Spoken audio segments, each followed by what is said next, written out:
Et parmi les revendications des personnels de l'éducation, l'abandon de la réforme sur la décentralisation. En fait, les administratifs et les techniciens pourraient désormais être gérés par les conseils généraux ou régionaux. Reste à savoir qui les paiera. Tout est encore très flou et les responsables politiques de droite et de gauche s'affrontent sur le terrain. Le reportage en région centre de Roselyne Fèvre et Romualdra. Valérie a cette appellation un peu barbare. C'est une TOS, technicien ouvrier de service. Comme ses collègues administratifs, elle devra quitter le giron de l'éducation nationale pour cause de décentralisation.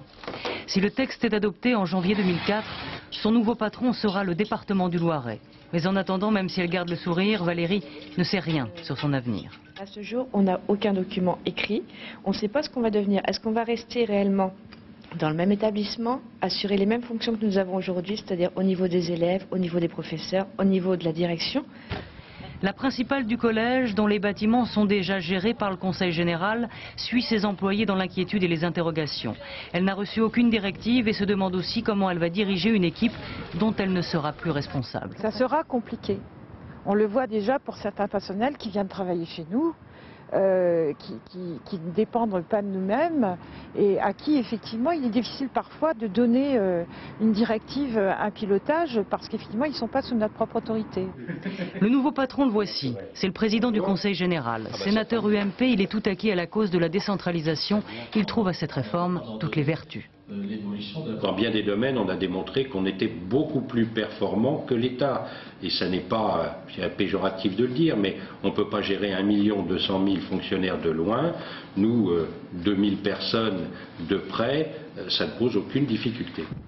À 2 pas d'ici, au conseil régional, ce sont les bâtiments des lycées qu'on gère. Avec la décentralisation, les effectifs du personnel vont être multipliés par 7. Inquiet, le président socialiste de la région a écrit au Premier ministre. Il ne sait ni comment, ni avec quels moyens accueillir ses personnels.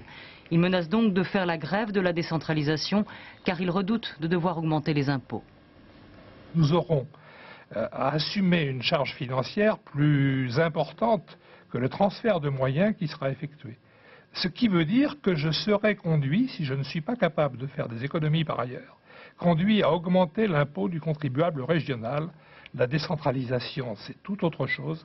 Décentraliser, c'est se donner les moyens de faire mieux avec des finances qui restent stables. La guerre de la décentralisation aura-t-elle lieu? En région centre comme ailleurs, la fronde des personnels soutenus par la gauche s'organise chaque jour davantage. Ils espèrent ainsi obtenir le retrait de cette réforme voulue par le Premier ministre.